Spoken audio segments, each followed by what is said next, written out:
essa mensagem de hoje nós vamos falar a respeito do fruto do Espírito e mais propriamente sobre uma vida no Espírito. Repete comigo, uma vida no Espírito. Uma vida no Espírito. Esse vai ser o tema dessa noite. Eu vou falar sobre fruto do Espírito, mas o ponto central vai ser a ideia de nós vivermos uma vida cheia do Espírito, uma vida que é baseada no Espírito, que é santo e que habita dentro de nós. Né? Até estava pensando aqui, a gente ministrou assim, 3 mensagens, porque a primeira mensagem que eu ministrei foi sobre a necessidade de termos o Espírito Santo dentro de nós. E a gente falou sobre como o cristão não pode viver sem o Espírito Santo, de que o cristão ele precisa do Espírito Santo que é vivo e eficaz e transforma o coração. E que como tem muitos cristãos que têm negligenciado o Espírito Santo. Né? A gente falou sobre isso. E nessa mensagem de hoje eu queria ler com vocês, queria que você abrisse comigo lá em Gálatas capítulo 5. Gálatas capítulo 5.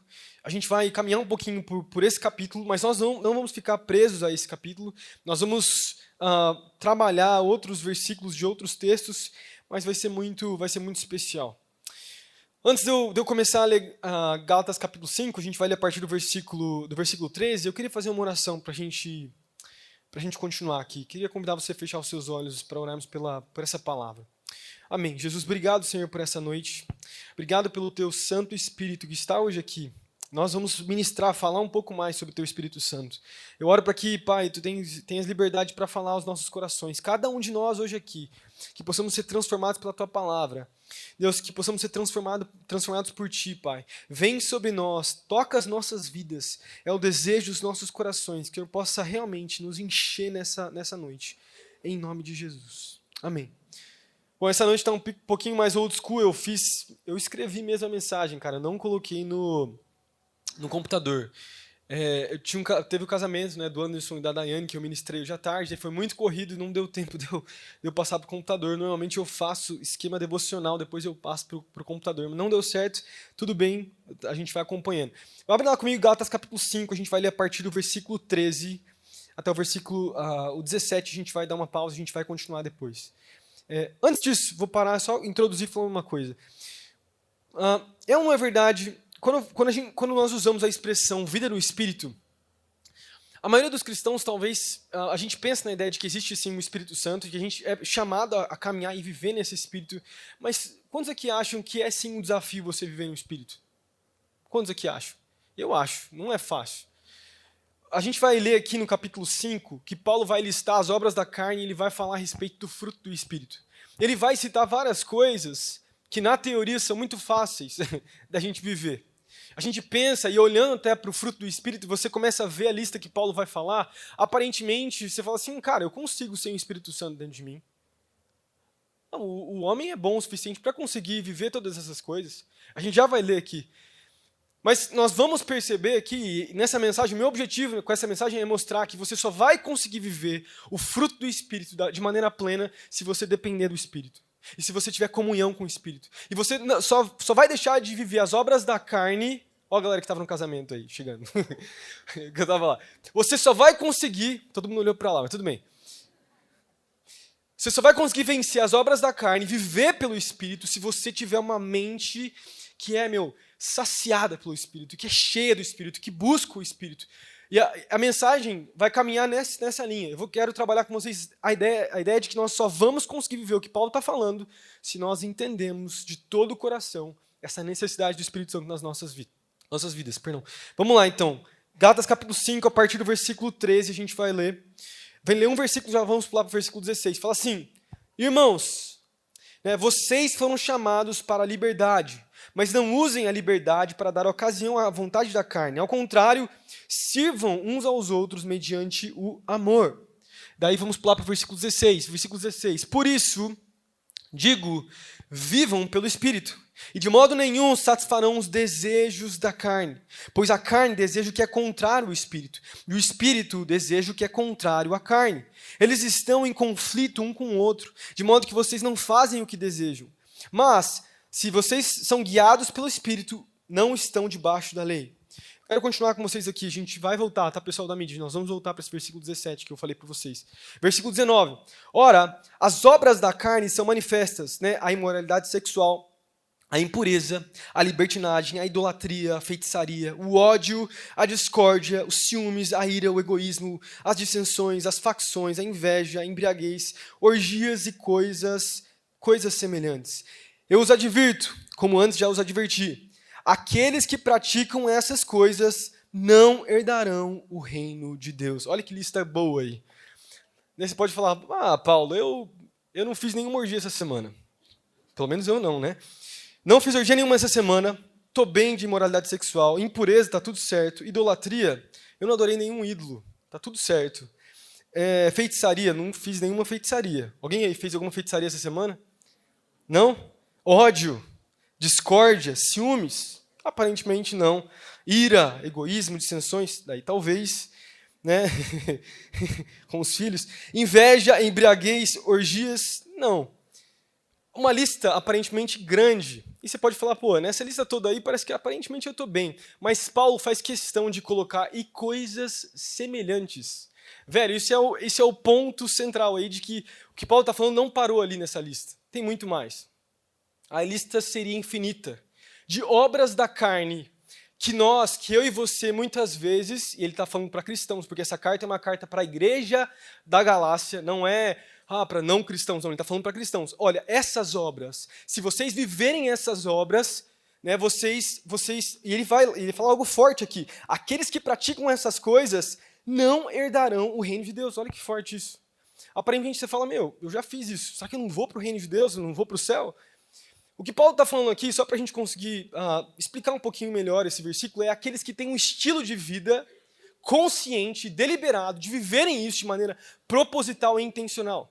Não é que você dá uma escorregada, acaba fazendo uma coisa, tem um ódio e tal. Eu mesmo com os meus filhos, hoje pela manhã lá estava uma gritaria antes do almoço, você não sabe, velho. Enfim, acabei de abrir o coração para vocês aqui. Mas é uma verdade.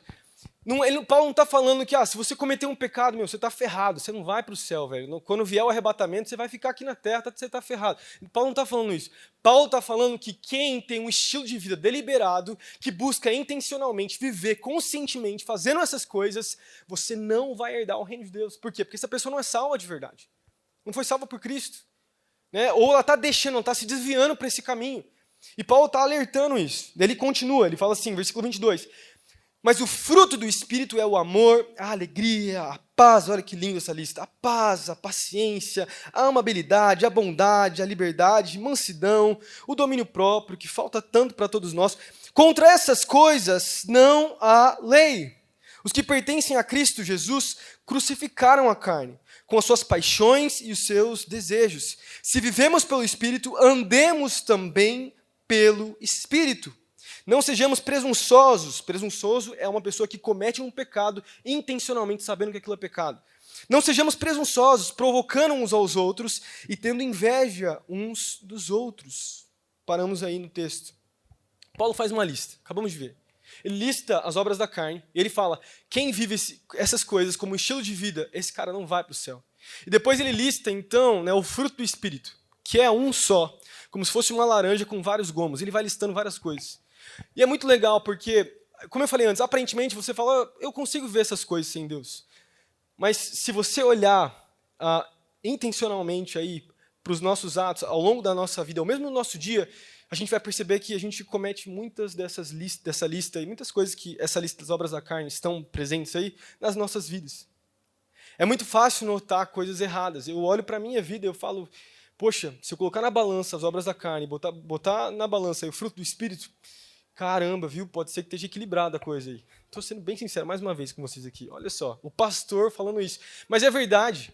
E você pode talvez olhar para a sua vida e, moralmente falando, se você fosse colocar na balança o que você faz, o que você vive e como você deveria estar vivendo, talvez não estaria tão legal assim. E o objetivo de Paulo aqui não é condenar. Não é nos trazer um peso sobre nós, é trazer um entendimento de que todos nós cristãos somos chamados a vivermos pelo Espírito. Mas Paulo ele fala algo crucial e está no início, está no versículo 17 desse texto. Ele fala assim, vou ler o versículo 16 também. Por isso, vivam pelo Espírito, E de modo nenhum satisfarão os desejos da carne. Daí versículo 17, pois a carne deseja o que é contrário ao espírito, e o espírito deseja o que é contrário à carne. Eles estão em conflito um com o outro, de modo que vocês não fazem o que desejam. Vamos parar aí. Paulo fala então de uma batalha que existe. E ele fala de uma batalha que existe na vida dele, mas que existe na minha vida e na sua vida. Existe uma batalha acontecendo nos nossos corações todos os dias. Uma batalha entre o espírito e uma batalha pela carne. A carne tentando guerrear, a carne tentando lutar e tentando ganhar espaço. E nós vamos falar nessa noite, a gente vai tentar falar nessa noite de qual vai ser a área que nós vamos dar vazão. Quem está ganhando essa batalha nas nossas vidas?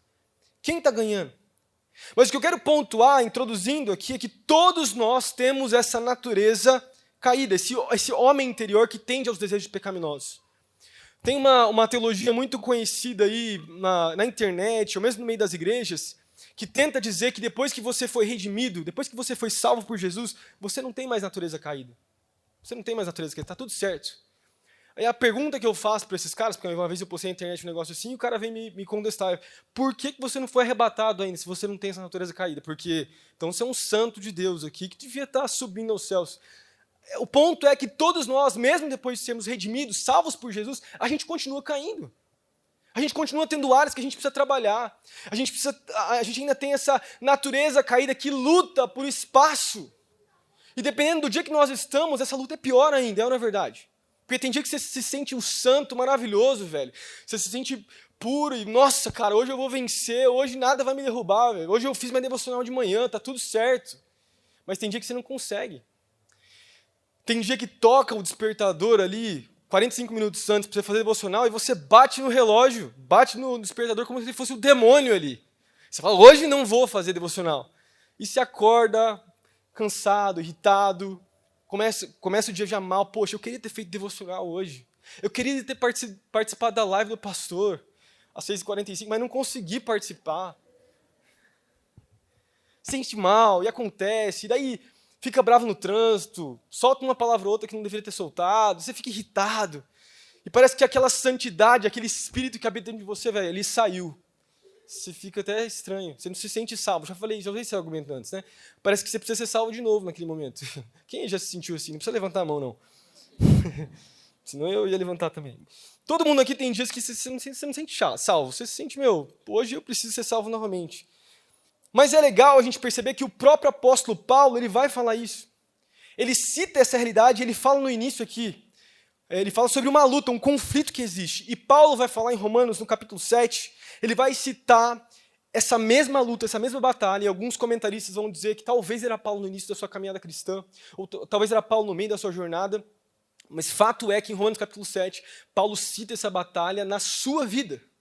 Vamos lá, eu queria que projetasse para mim Romanos capítulo 7, versículo 15, Paulo fala assim, eu não entendo o que faço, pois não faço o que desejo, mas o que eu odeio.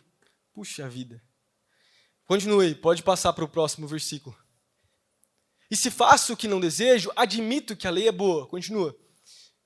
Nesse caso, não sou mais eu quem faz, mas o pecado que habita em mim. Pode continuar. Sei que nada de bom habita em mim, isto é, em minha carne, porque tenho o desejo de fazer o que é bom, mas não consigo realizá-lo. Pois o que faço não é o bem que desejo, mas o mal que não quero fazer, esse continuo fazendo. Pode passar. Depois eu continuo. Quem aí consegue se identificar talvez com o apóstolo Paulo? Eu me identifico com Paulo. Paulo está falando de uma batalha dele. E, cara, é o apóstolo Paulo, velho. É o cara que escreveu a maior parte dos livros do Novo Testamento. O cara que teve a revelação da graça, o cara que escreveu o livro de Romanos, o livro de Tessalonicenses, Colossenses, o cara que plantou várias igrejas, o cara que tinha uma intimidade com Deus, ele relata de que existe uma luta dentro dele, e ele falou assim ainda, né? O que eu quero fazer, o que eu desejo fazer é esse bem, eu não consigo fazer, eu acabo fazendo o que eu odeio. E ele vai contar sobre essa luta interna, e você percebe até talvez uma frustração do apóstolo Paulo, quando ele ia escrever a igreja de Roma. A carta aos Romanos é para a igreja de Roma. E ele escreve falando dessa luta, talvez da frustração, uma batalha que existia dentro do espírito, uma batalha que existia dentro da mente dele, entre o espírito e a carne, guerreando e militando. Uma luta interna. Projeta para mim o versículo 22 até o versículo 25. E daí ele fala assim, continua, versículo 22, pode... No íntimo do meu ser eu tenho prazer na lei de Deus. Continua, versículo 23. Mas vejo outra lei atuando nos meus membros, né, do meu corpo, guerreando contra a lei da minha mente, tomando-me prisioneiro da lei do pecado que atua em meus membros. Versículo 24. Miserável homem que sou, quem me libertará, né, do corpo sujeito a esta morte? Daí ele vai falar, graças a Deus por Jesus Cristo, nosso Senhor, de modo que com a mente eu próprio sou escravo da lei de Deus, mas com a carne, escravo então da lei do pecado, ele está falando. Você percebe que Paulo está vivendo uma guerra dentro dele. E quando Paulo escreve Romanos capítulo 7, primeiro, mais uma vez, ele está escrevendo aos romanos, à igreja de Roma, e ele está dando um relato, um testemunho sobre a luta interna que ele vivia. E ele começa a relatar, a falar a respeito dessa luta que existe entre a carne e o espírito. E você percebe, então, essa ideia então, de que o cristão, depois que ele foi salvo, ele não tem a carne dentro de si, ou não tem a natureza caída, os desejos pecaminosos, é uma mentira. Porque o próprio apóstolo Paulo está afirmando, já salvo por Jesus, ele já tinha sido salvo por Cristo Jesus, ele está relatando da luta que existe dentro dele. E de que só Jesus é capaz de quebrar essa escravidão que existia do pecado. Mas eu queria, antes da gente continuar a falar sobre Gálatas capítulo 5, eu queria definir carne. Porque Paulo vai falar aqui em Romanos capítulo 7 e também em Gálatas capítulo 5, ele cita então as obras da carne. Ele faz uma lista de obras da carne. Agora, o que é a carne? O que é carne? Qual é o significado de carne? Eu queria trazendo uma definição para essa palavra, porque quando nós temos essa palavra no grego, nós temos 3 palavras no grego para falar a respeito de carne no Novo Testamento. Mas no português, porque o português é muito mais limitado, o grego tinha mais palavras, a gente acaba citando só a palavra carne para trazer 3 sentidos. Então, o primeiro sentido que a palavra carne ela traz para nós é a ideia de corpo humano mesmo, né? Físico, pele, osso, isso é carne. Paulo, você vai ver ao longo do Antigo Testamento e Novo Testamento, trazendo esse conceito de carne como corpo natural. O segundo significado é o corpo de Cristo. Todos nós aqui estamos reunidos, nós somos parte do mesmo corpo, né? O corpo de Cristo. Também tem esse significado. Né? A carne também traz esse sentido de que nós somos uma só carne. Nós temos, né, em Cristo Jesus, nós somos uma só carne. O terceiro significado, então, da palavra carne é da nossa natureza pecaminosa. É o homem carnal. A palavra carne no grego, essa palavra carne exatamente que Paulo está citando em Gálatas capítulo 5, em Romanos capítulo 7, é a palavra sarx, S-A-R-X, sarx no grego. E o significado dessa palavra, eu fui procurar no dicionário, é esse aqui, desejos pecaminosos que estão em oposição com o Espírito Santo. Em oposição aos desejos redimidos por Deus. E a outra definição seguinte é a natureza animal que luta e busca o pecado. Olha só, você é um animal, tá? O dicionário diz a definição aí, só para deixar para vocês aí. Sendo seguidores de Cristo, nós ainda lutamos com desejos carnais e com a nossa natureza pecaminosa. Agora, a pergunta que eu quero responder aqui com isso, falando sobre carne, é por que isso é importante para todos nós? Por que entender essa realidade é tão importante?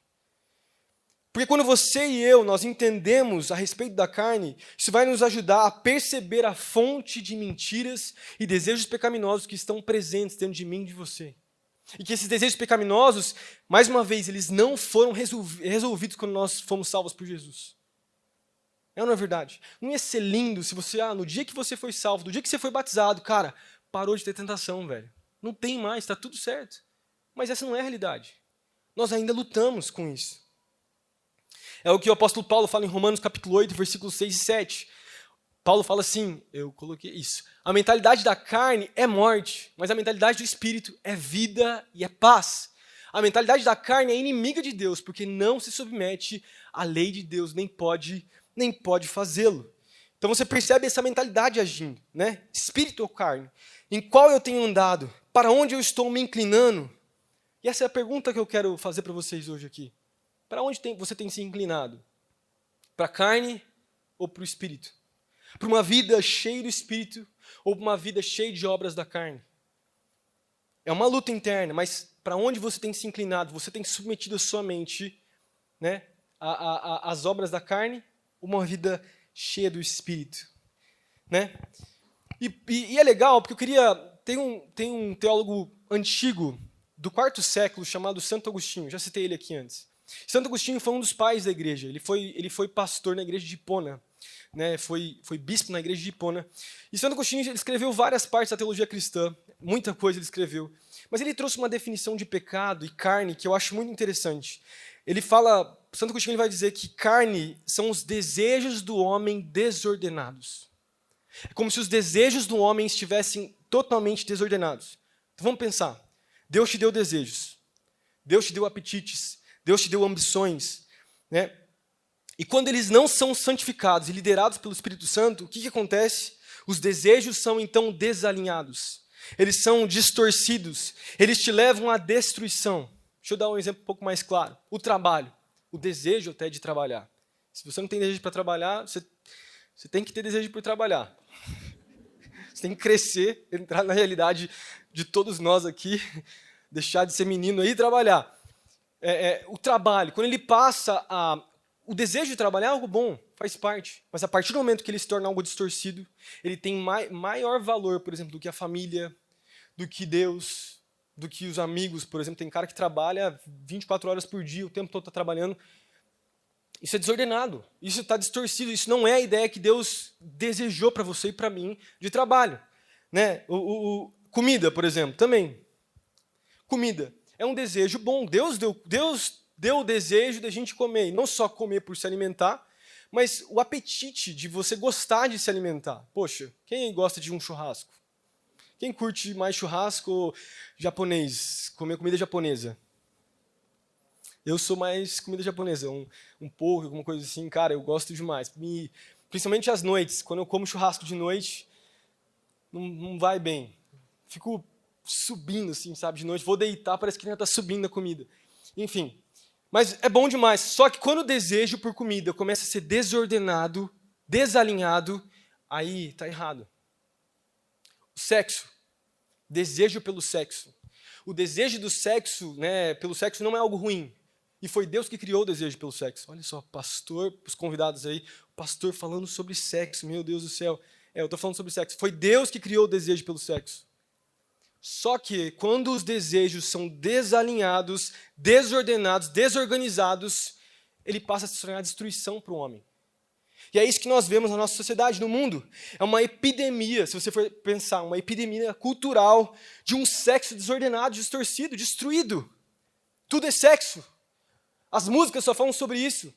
As músicas exaltam o sexo de maneira desordenada e desorganizada, que nunca foi o desejo de Deus. Então, vamos lá, um desejo que é bom, um desejo que inclusive é santo, que Deus deu, quando ele se torna desalinhado, desorganizado, né, ele se torna algo que destrói, algo que machuca. Quantas pessoas, quantos jovens são destruídos por causa do sexo desordenado e desorganizado? É um desejo mal colocado, que não é submetido a Deus. Olha para o mundo, toda dor, confusão de gênero, confusão sexual, de sexualidade. E Deus não quer tirar os nossos desejos. Presta atenção, o Espírito Santo ele não vem, e a gente precisa entender muito bem isso, o Espírito Santo não vem para tirar os desejos nossos, ele vem para alinhar os desejos. Ele vem para organizar os nossos desejos pecaminosos. Porque a Bíblia vai dizer que depois que Eva e Adão caíram lá no Éden, né, nós fomos afetados pelo pecado. A gente está com a nossa vida desorganizada. A imagem de Deus, todo mundo sabe desse versículo, né, que nós somos a imagem, né, e semelhança de Deus. Nós somos a imagem de Deus. O problema é que depois do pecado a imagem foi distorcida, foi desconfigurada, os nossos desejos estão desconfigurados, desorganizados. O que o Espírito Santo faz é alinhar os desejos, é colocar de maneira organizada, é alinhar tudo aquilo que precisa ser alinhado. E é por isso que nós precisamos do Espírito Santo dentro das nossas vidas. É o Espírito Santo quem alinha a minha vida e a sua vida. Deixa eu virar o caderno aqui, porque estou de caderno hoje aqui. Agora, mais uma vez, quero te perguntar isso aqui. O que tem te liderado? Quem tem vencido a batalha? A carne ou o Espírito? Onde você tem colocado os seus desejos? Você tem submetido os seus desejos a Cristo ou não? Uma outra palavra que a gente entende muito bem a respeito de carne, da carne, e a Bíblia vai trazer como sinônimo da carne, é a palavra coração, principalmente a palavra hebraica, coração. É aqui a palavra lebab. E a palavra coração, ela está presente num versículo que eu acho muito interessante, que traz o mesmo conceito, a ideia de carne que a gente está falando aqui, a gente está definindo carne. Eu queria que projetasse em Provérbios capítulo 3, versículo 5. Olha o que a Bíblia fala. Confie no Senhor de todo o seu coração, de toda... E na verdade eu ia falar toda a sua alma, mas aí está Mateus, né? Porque Jesus cita esse versículo, mas tudo bem, ele complementa.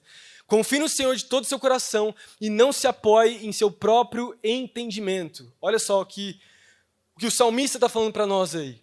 Né? O salmista que foi Salomão que escreveu esses salmos também, nesse Provérbios. Então ele fala sobre confiar no Senhor e ele usa a palavra coração para definir o nível de confiança que o homem tem que ter com relação a Deus. E ele linka a palavra entendimento ao conceito de coração. Que o coração, no coração e na mente do homem, que a palavra lebab também é traduzida como mente, tem que trazer a ideia de você submeter o seu entendimento, o seu coração a Deus. E a palavra coração que eu falei, essa palavra que é traduzida como coração, mente e a própria palavra carne, é como se fosse o lugar onde as nossas emoções, paixões, pensamentos, apetites, desejos do homem interior. E daí eu preciso definir, trazer uma importância aqui, né, dentro da palavra. O coração vai te levar a um lugar de destruição, né, um lugar ou de destruição ou de morte, ou se você colocar o seu coração e submeter a Deus, ele vai te levar para um lugar de vida. No coração existem desejos pecaminosos, desejos desordenados. Agora, o que a nossa cultura ensina para nós? E é clichê falar isso dentro de igreja, né? Eu sempre falo isso. O que a nossa cultura ensina para nós? Siga o seu coração. Siga o seu coração. O seu coração é um bom guia. As nossas músicas falam sobre isso. Né? As nossas séries de TV, as novelas, né, vão falar sobre a ideia de você seguir o seu coração. Você vai ser feliz se você seguir o seu coração. Mas eu quero te falar que esse é um péssimo conselho. A gente não pode seguir o nosso coração. A sabedoria cultural vai dizer, né, siga o seu coração, né, viva a sua verdade, seja verdadeiro com você mesmo, não deixe que ninguém te diga o que você deve ou não viver, que o seu coração diga o que você deve viver ou não. É o seu coração que importa. São as suas emoções, mais uma vez, a palavra coração também traz o sentido de emoções. São as suas emoções, são os seus sentimentos, são as suas vontades e desejos que tem que determinar o que você é, o que você não é. Tem que determinar a sua sexualidade, tem que determinar, no final de tudo, a sua identidade. Você é o que os seus desejos dizem que você é. Você é o que a sua vontade diz que você é. Você é o que você sente. É isso que a nossa cultura ensina o tempo todo. Agora, eu quero provar para vocês, quero falar aqui que trazer o sentido de que isso é uma mentira, uma bela de uma mentira. Quando você seguir o seu coração e abraçar essa verdade, você vai estar abraçando, na verdade, uma destruição da sua vida.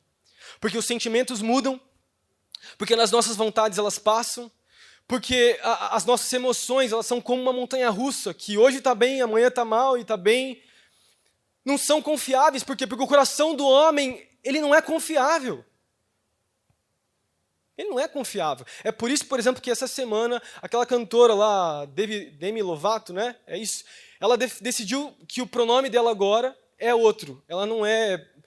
Não sei como ela se chamava antes, um pronome, ela se chamou até o ano passado, e ela começou a se chamar de outro pronome agora, eu não sei qual. Né? Tem todo um contexto de linguagem e tal. E para você ter ideia, as pessoas que chamavam ela de maneira errada, estavam até banindo no Instagram quando escreviam para ela. Teve até uns relatos lá, umas pessoas falando a respeito disso. Mas o ponto é, para você perceber, essa é a estrela da nossa cultura, uma das pessoas com mais influência nos Estados Unidos e que isso reflete também no nosso Brasil.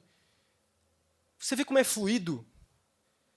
É fluido, é fluidez. É uma cultura que não permanece, que é instável, que ao mesmo tempo que diz, não, eu tenho autonomia, eu sou independente, eu sou quem eu sou muito mais forte do que pensam. É a geração que mais vive uma epidemia de... como é que fala? Uma epidemia emocional, de depressão, que está toda hora em dúvida com relação ao que vive, sempre incerto. Essa é a nossa geração. É isso que nós passamos todos os dias. Essa é a influência que nós vivemos. Agora, por que o coração vai te levar à destruição? Né? Por quê? Por quê? Porque o coração ele se alinha à sua vontade carnal. E eu diria aqui, eu trouxe até um outro ponto. Qual que é a principal religião da nossa cultura hoje? A principal religião da nossa cultura é a religião da autossatisfação. Autossatisfação. Ninguém é mais importante do que eu. Eu sou a pessoa mais importante desse mundo. Que lindo esse discurso.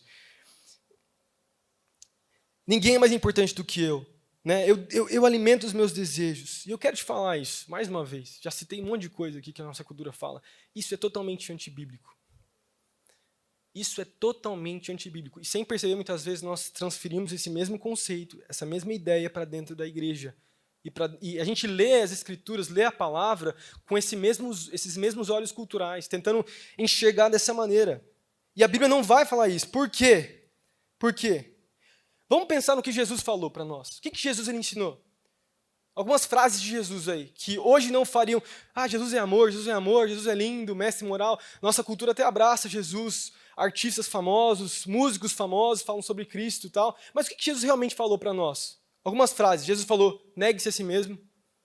Você não é a pessoa mais importante, negue-se a si mesmo. Jesus falou também, pegue a sua cruz, igual eu peguei a minha, pregue a sua cruz e me siga. Foi isso que Jesus falou para os seus discípulos. Terceiro, para você encontrar a sua vida, o que você vai ter que fazer? Perder. Você não é a estrela da manhã. É isso que Jesus vai falar. Ele, Jesus, é a estrela da manhã. Não são os seus desejos que importam, importam os desejos de Cristo ao seu respeito. Não importam as suas emoções, as suas vontades. Não estou falando que não são importantes. Estou falando que eles não estão acima de Cristo na minha vida e na sua. Eles não podem estar acima. E você percebe que é totalmente contracultural. O que o Evangelho vai nos ensinar é totalmente o oposto do que a nossa cultura ensina. Jesus nos traz esse conceito de negar a nós mesmos, de nos entregar por completo, de encontrar nossa vida quando nós perdemos, né, como eu falei antes. Nós submetemos ao nosso coração. Tanto que a Bíblia vai dizer em Jeremias capítulo 19, versículo 7, projeto para mim. O que a Bíblia fala a respeito do coração? É essa mesma palavra que eu citei para vocês do hebraico. Ele fala assim, né, esvaziarei neste lugar os planos de Judá. Não é esse versículo não. É sobre o coração, calma aí, deixa eu ver. Versículo 19, 7, eu acho que eu falei errado para vocês. Mas o versículo de Jeremias que fala a respeito do coração. Tem um versículo de Jeremias, perdão pessoal, eu trouxe uma definição equivocada aqui, né? Eu trouxe o versículo errado. Mas tem um texto de Jeremias que fala, né, que o coração do homem ele é enganoso. Quem poderá compreendê-lo? Né? Eu não me lembro agora qual é o texto, eu acabei, perdão? 17, 9, eu coloquei 7. 17, perdão? Jeremias capítulo 17, versículo 9, fala que o coração do homem ele é enganoso. Quem poderá conhecê-lo? Né? O coração do homem é mais enganoso que qualquer outra coisa e a sua doença é incurável. Quem é capaz de compreendê-lo? É isso que Jeremias, o profeta, vai definir para nós. É que a Bíblia vai nos falar que o coração do homem ele é enganoso. Ele é pecaminoso, ele é mau. E é por isso que a Bíblia também vai dizer, e vai falar isso em Isaías, né? Perdão, em Ezequiel, vai dizer que nós precisamos de um novo coração. Que nós tínhamos um coração de pedra, coração duro, mas que através do Espírito Santo, que seria inclusive enviado, Ezequiel ele está falando a respeito do Novo Testamento, um Espírito viria e daria um coração de carne, um coração vivo, cheio da sua presença. Né? Cheio da sua presença. E é claro, a palavra vai nos mostrar vários personagens bíblicos que seguiram os seus corações, né? E os seus corações, os seus desejos pecaminosos levaram eles para lugares distantes de Deus. Se você pegar a história de Davi, 2 Samuel capítulo 11, do versículo 1 ao 3, você lembra dessa história? 2 Samuel capítulo 11, 1 ao 3, fala assim, na primavera, época em que os reis saíam para a guerra, Davi enviou para a batalha, né, Joabe com os seus oficiais e todo o exército de Israel. E eles derrotaram os amonitas, né, e cercaram Rabá. Mas Davi permaneceu em Jerusalém. Versículo 2. Uma bela tarde, Davi levantou-se da sua cama, né, enfim, devia estar acordado bem tarde, meio-dia e tal, estava lá comendo, e foi passear pelo terraço do palácio. Do terraço, viu uma mulher muito bonita tomando banho, versículo 3, e mandou alguém procurar, né, e saber quem era.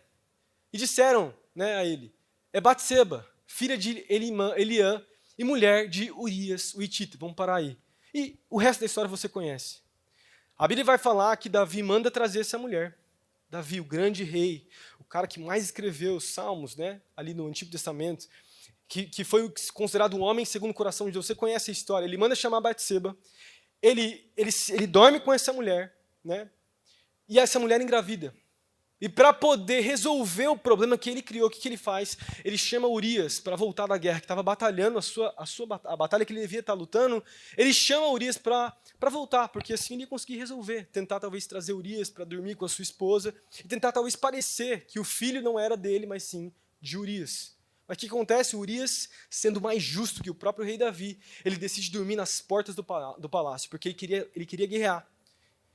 Ele se sentia desonroso ali para o exército e para o próprio rei dormir com a esposa dele enquanto os outros estavam morrendo. O que ele faz? Ele dorme na frente do palácio. E a Bíblia vai dizer então que Urias volta para o rei e o rei traz uma carta para Urias levar para Joabe, comandante do exército do rei, dizendo para colocar o próprio Urias, que estava levando a sua sentença de morte, na frente da batalha, para que assim ele morresse. E exatamente isso acontece.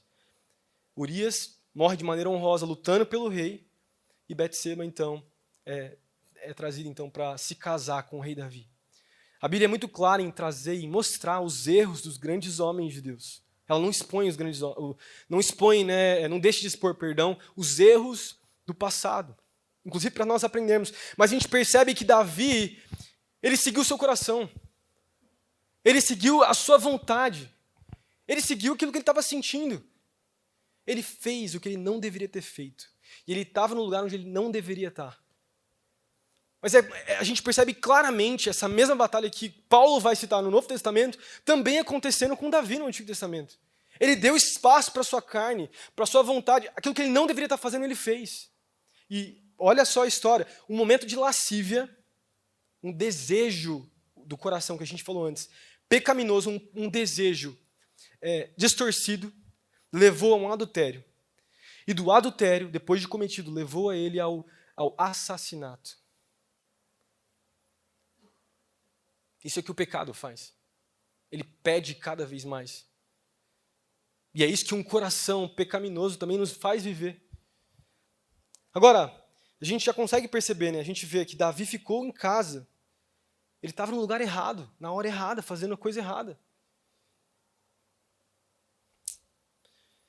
Então a gente precisa entender, nós precisamos entender que o nosso coração ele é pecaminoso, assim como o coração do próprio Davi era pecaminoso.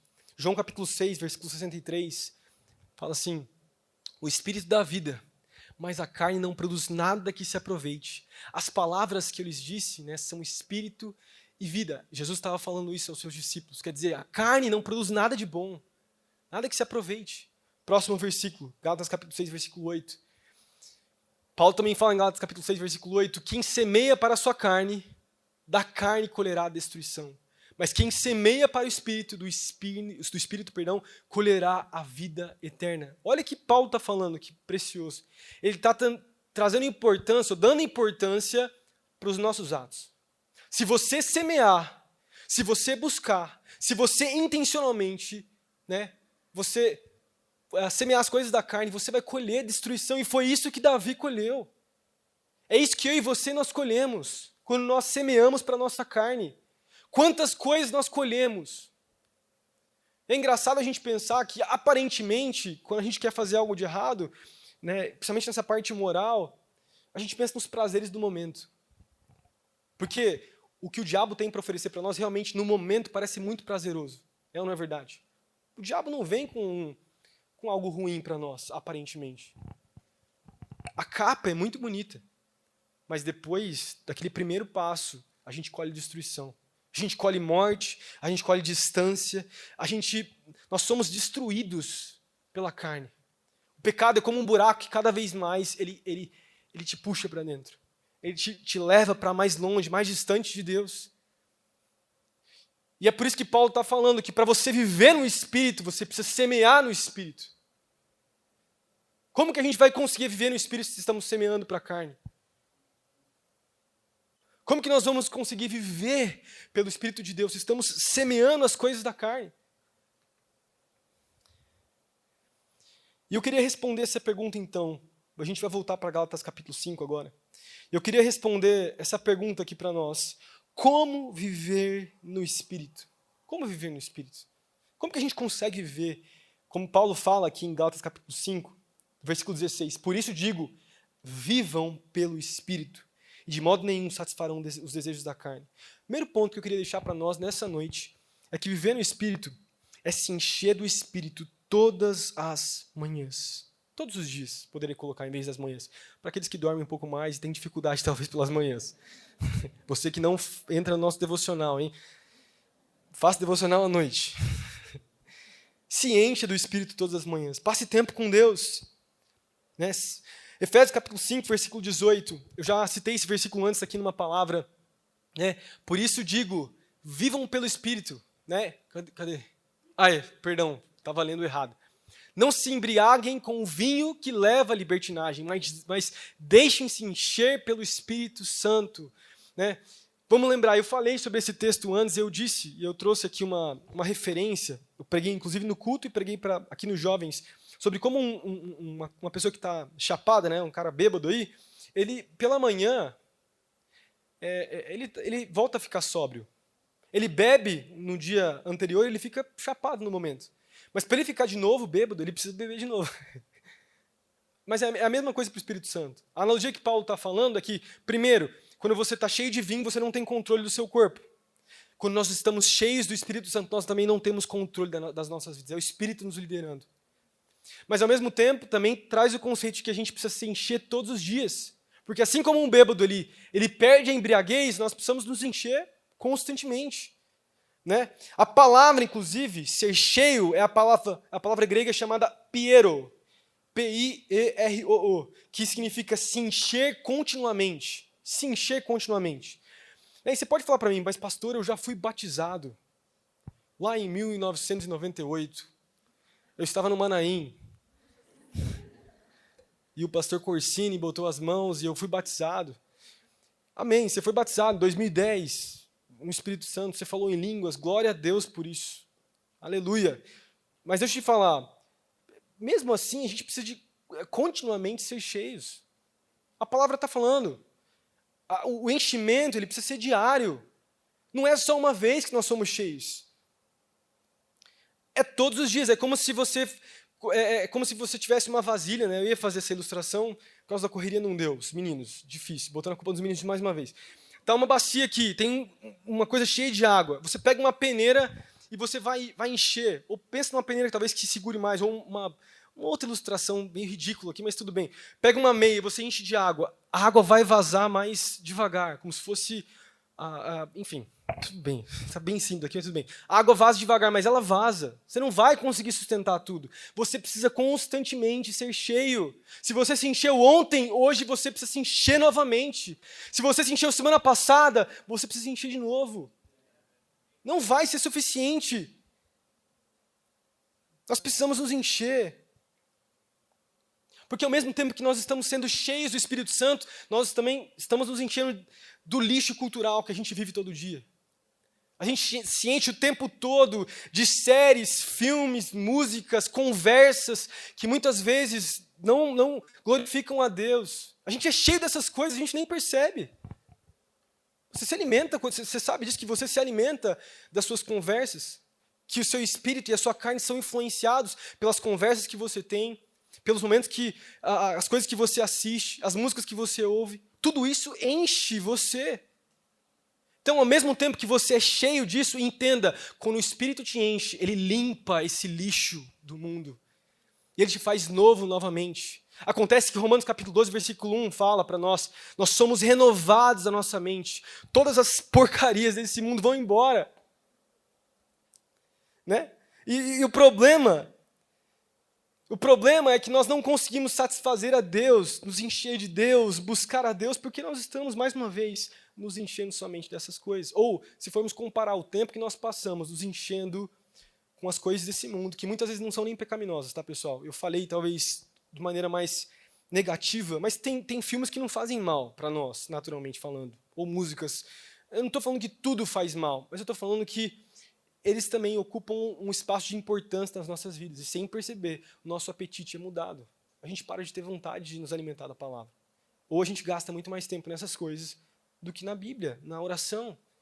Então, primeiro ponto, para viver no Espírito, se enche do Espírito todos os dias. Você tem sentido? Você tem buscado? Segundo ponto forte aqui, esse ponto aqui é mais forte, mas tudo bem. Confesse os seus pecados. Confesse os seus pecados, os seus desejos que a gente falou hoje aqui. O pecado, ele começa com o pensamento. E o pecado, a definição de pecado é errar o alvo. Mas muito mais do que simplesmente errar o alvo, o pecado nos afasta de Deus. Quando nós pecamos, nós não estamos perdendo a nossa salvação. Tem muita gente que pensa nisso, né? Eu lembro de escutar algumas pessoas falando, inclusive na internet também, falando tipo assim, você pecou, você tem que tomar cuidado, porque se Jesus voltar, véio, você vai ficar. Você está ferrado. Pecou e já era. Não é assim. Como a gente falou no começo. Nós não cremos nisso. Um pecado, a gente acabar caindo, todo mundo aqui acaba escorregando, caindo, ele não tem o poder de tirar a nossa salvação, nosso nome não é tirado do livro da vida. Mas o que o pecado faz é influenciar a nossa sensibilidade com relação ao próprio Deus. Ele nos distancia de Deus. Ele nos separa e afeta o mais importante, a nossa comunhão com Jesus. Afeta a nossa comunhão com Deus. Afeta a nossa vontade de orar. Afeta a nossa vontade de buscar. Afeta a nossa vontade de vir na igreja. Todo mundo já viveu isso. Imagina você está lá na sua semana, você saiu de um culto abençoado, mas você pisou na bola, você fez algo de errado lá. Só você sabe. Só que em vez de você correr para confessar e já abrir com o seu líder e falar, olha só, aconteceu isso comigo, mais uma vez, olha, eu estou lutando com isso. Cara, ora comigo, eu preciso de ajuda, eu preciso prestar conta, eu preciso falar.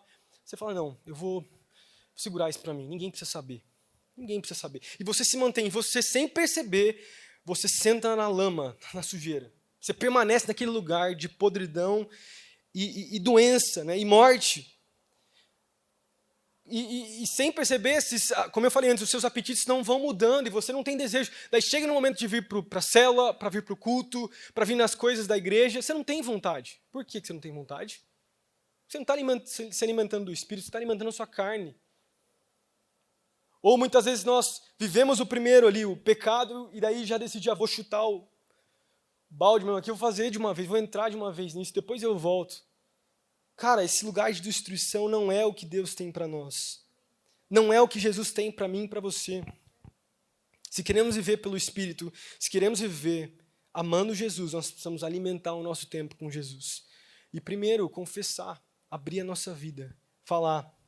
1 João capítulo 1, versículo 9, o apóstolo João ele fala, né, se confessarmos os nossos pecados, ele é fiel e justo para perdoar os nossos pecados e nos purificar de toda injustiça, né? Ele nos perdoa.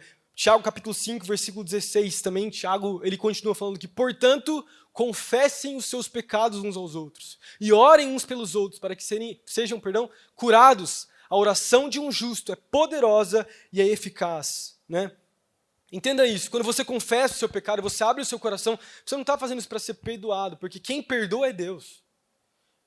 Né, mas a resolução do problema do pecado, ele vem através de irmãos em Cristo que te ajudam, que talvez tenham mais maturidade que você e vão te ajudar a olhar de maneira diferente, a viver de maneira diferente. Nós precisamos uns dos outros. Nós precisamos abrir os nossos corações. E talvez muitas das nossas lutas não estão sendo resolvidas porque nós não estamos abrindo os nossos corações. Nós não estamos expondo à luz. Porque o pecado, ele quer fazer exatamente isso, permanecer escondido. O primeiro pecado foi exatamente assim. Quando Adão e Eva pecaram, o que eles fizeram? Eles se esconderam de Deus. Porque o pecado ele acontece nas sombras, ele nunca acontece na luz. O pecado nunca vem de maneira, se mostrando, quando nós cometemos. Mas o nosso Deus é um Deus de luz. É um Deus de exposição, não há nada escondido. Não há nada que deve ficar permanecendo no escuro, né? Mas sim na luz, para que todos vejam. A nossa vida precisa frutificar e precisa ser algo aparente para as pessoas e para nós mesmos. Nós somos chamados a ver essa realidade. E por último, quero já chamar a banda para vir aqui. Por último, como viver no Espírito, viver pelo Espírito? é viver a prática, e eu quero trazer de maneira bem prática, né? Viver a prática do jejum. Viver a prática do jejum. Para a gente poder viver o fruto do Espírito que Paulo fala aqui, nós precisamos, primeiro, nos encher totalmente do Espírito Santo. Nós precisamos confessar os nossos desejos pecaminosos. E nós precisamos também viver a prática do jejum. Deixa eu falar para você, a palavra jejum, ela significa deixar de comer. Nós fazemos, nossa, meu Deus, que definição. Do grego, do hebraico, não, é deixar de comer. É legal, na igreja a gente faz muito jejum de algumas outras coisas, né? Tipo, jejuar café, jejuar... café ainda é alimento, mas jejuar Instagram, rede social, é muito legal, é muito lindo isso. Mas é muito mais um propósito. A definição real de jejum é deixar de se alimentar. Porque existe um poder, quero te falar, existe um poder um poder de matar a nossa carne quando nós deixamos de nos alimentar. É quando a nossa carne começa a gritar, começa a pedir, começa a reclamar dentro de nós. Quando nós deixamos de comer com um propósito de nos, mais uma vez, não para simplesmente fazer um regime, tá? Mas deixar de comer para nos conectar com Deus, é nesse momento que nós percebemos o quão fraco nós somos. E quão forte as nossas vontades. Eu não sei se você já teve essa experiência de fazer um jejum e no meio do jejum você perceber, cara, minha carne está clamando aqui por espaço. Ela quer que eu abandone tudo. São nesses momentos onde nós crucificamos a nossa carne realmente. Nossa carne morre e nós nos alimentamos do Espírito. E olha que lindo aqui. Felizmente para você, todas as quartas-feiras aqui na igreja nós temos um jejum juntos. Dos pastores jejum, a gente tem um tempo de oração, a gente tem o nosso turno de oração do meio-dia às 2h, também tem o turno de oração das 6h30 às 7h30. E muitos líderes, muitos supervisores jejum também. E eu quero te convidar para fazer parte desse jejum, às quartas-feiras. Pelo menos jejuar o café da manhã, o almoço, terminar a noite, ou jejuar a parte da manhã. Só um café da manhã já é o suficiente para você já sentir como é difícil. Mas não só deixar de comer. E a gente não faz isso de maneira legalista. Nós não fazemos isso só por simplesmente fazer. Nós fazemos para nos conectarmos com Deus. Nós fazemos para nos conectarmos com Deus. Para nos enchermos de Deus. É ou não é verdade que em Gálatas capítulo 5, a gente leu aqui as obras da carne, e nós lemos aqui também o fruto do Espírito. Como eu falei antes, eu fiz até uma brincadeira falando que tem dias que a gente não se sente salvo. Mas é ou não é verdade que parece que tem dias que a gente está mais próximo de Deus? É ou não é verdade? Estou mentindo?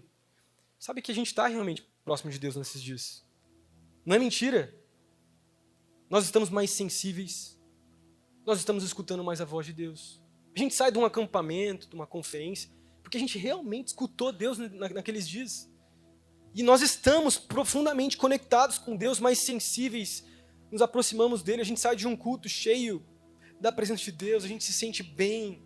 É porque realmente o nosso espírito está ganhando. E é muito claro isso. No dia que a nossa carne tem mais espaço, a gente está mal mesmo. Nós estamos mal. Mas será que temos alimentado a nossa carne mais do que o espírito? Como está essa batalha? Como eu fiz a pergunta antes. Como é que está a carne dentro de mim, de você?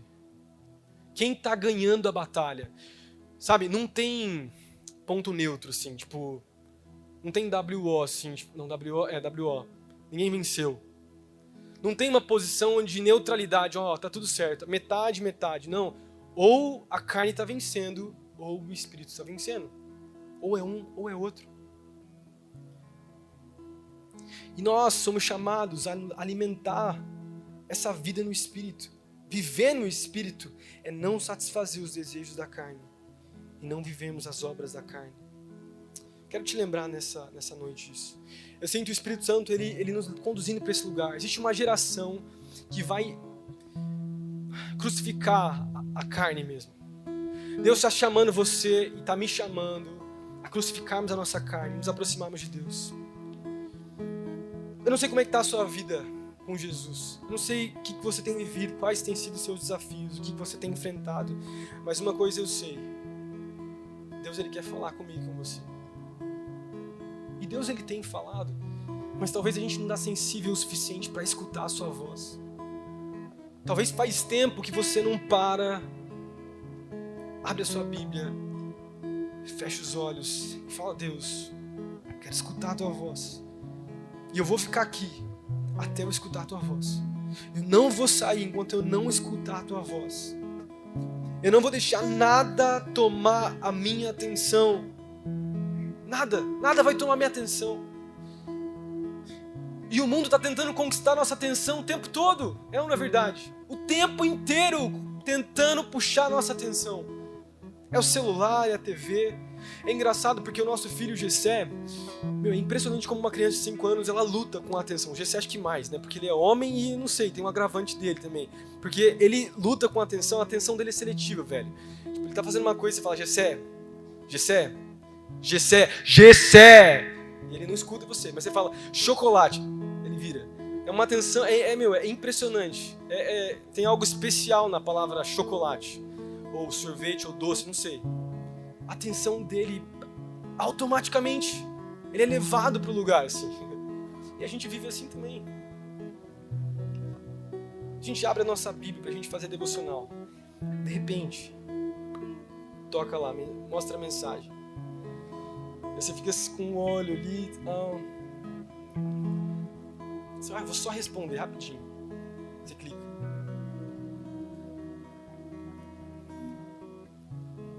Aonde vai estar a nossa atenção? Da onde nós vamos nos alimentar? Ou o que nós temos, com o que nós temos nos alimentado? Deus está nos chamando para um nível mais profundo. E o tema dessa série é falarmos sobre o Espírito Santo. Deixa eu te falar, o Espírito Santo não é um policial espiritual. O Espírito Santo não é alguém que vem como um segurança ali e fica, você pecou de novo, e traz aquele sentimento ruim, apesar dele trazer sim um sentimento ruim. Nós precisamos parar de olhar para o Espírito Santo como um policial que fica controlando e, não tenho liberdade. O Espírito Santo, ele é o nosso amigo, o nosso conselheiro, que está ali para nos ajudar, nos ensinar, mas nós precisamos aprender a ouvir a voz do Espírito Santo. Se você foi salvo por Jesus, você foi selado com o Espírito da promessa, e ele habita dentro de você. E você precisa se encher para poder estar sensível à sua voz. Nós não estamos escutando o Espírito Santo porque nós não estamos sensíveis à voz do Espírito Santo. Nós continuamos a olhar o Espírito Santo como um espírito de julgamento, como aquele que vem talvez para condenar aquilo que eu faço. Mas ele vem de maneira gentil, de maneira amorosa, e ele fala: saia desse lugar da carne. Sai desse lugar das obras da carne. Não viva isso, não alimenta os desejos da sua carne, os desejos desorganizados, desordenados. Deixa eu alinhar os seus desejos, como um amigo, conselheiro que alinha as coisas, o caminho tortuoso. Porque mais uma vez os nossos desejos são pecaminosos e sem perceber a gente está sendo levado para distante de Deus. O Espírito Santo, ele quer atrair a nossa atenção, atrair o nosso coração novamente, alinhar os nossos desejos. Eu falei isso antes, o Espírito Santo não é aquele que vem para tirar o meu desejo, os meus desejos, as minhas vontades, a minha diversão. O Espírito Santo, ele vem para ordenar os meus desejos. E não só ordenar os meus desejos, ele vem para usar os meus desejos. Aquilo que podia ser uma maldição, ele transforma em bênção. Aquilo que era ruim, talvez, que estava desorganizado, o Espírito vem e resolve. Quem quer mais o Espírito Santo? Quem quer ser cheio do Espírito Santo nesse momento? Queria convidar você a ficar de pé nesse momento. Eu sei que já é 10 horas, foi uma palavra um pouco mais longa.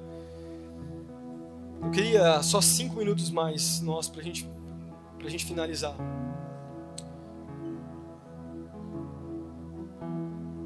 Deus está nos chamando para esse lugar, trazendo uma convicção aos nossos corações. Eu queria conseguir tentar talvez traduzir tudo que Deus falou comigo nesses últimos 2, 3 dias que eu estava meditando nessa palavra. Eu não sei se eu consegui traduzir. Mas entenda, existe uma batalha dentro de você. Quem está vencendo? Agora eu queria convidar você a fechar os seus olhos. E a gente vai convidar mais uma vez o Espírito Santo para nos encher novamente. Você vai falar com as suas próprias palavras, você vai falar: Espírito Santo, vem sobre mim. Espírito Santo, governa a minha vida. Espírito Santo, eu submeto os meus desejos, as minhas vontades, as minhas emoções, as minhas lutas. Espírito Santo, eu não quero exaltar os meus prazeres. Eu não quero glorificar a minha autossatisfação e fazer da minha autossatisfação uma religião, um ídolo na minha vida. Não, Espírito Santo, eu quero ser governado por Ti. Jesus, vem sobre nós. Levanta uma geração de jovens que são tementes a Ti, que têm medo de Ti, mas são tementes porque têm respeito com a Tua presença, com o Espírito que é santo, que habita dentro de nós. Espírito Santo, incomoda cada jovem aqui. Cada um sabe das lutas que tem passado e enfrentado. Cada um sabe aqui os desejos do mais íntimo, mais profundo dos corações. Espírito Santo, toca agora as nossas vidas. Espírito Santo, nós não queremos mornidão. Nós não queremos um espírito que não nos incomode. Nós não queremos viver, mais uma vez, uma vida de sobrevivência. Nós queremos uma vida plena e cheia de Ti. Enche-nos mais uma vez, Espírito Santo. Enche-nos mais uma vez. Enche as nossas vidas nesse momento.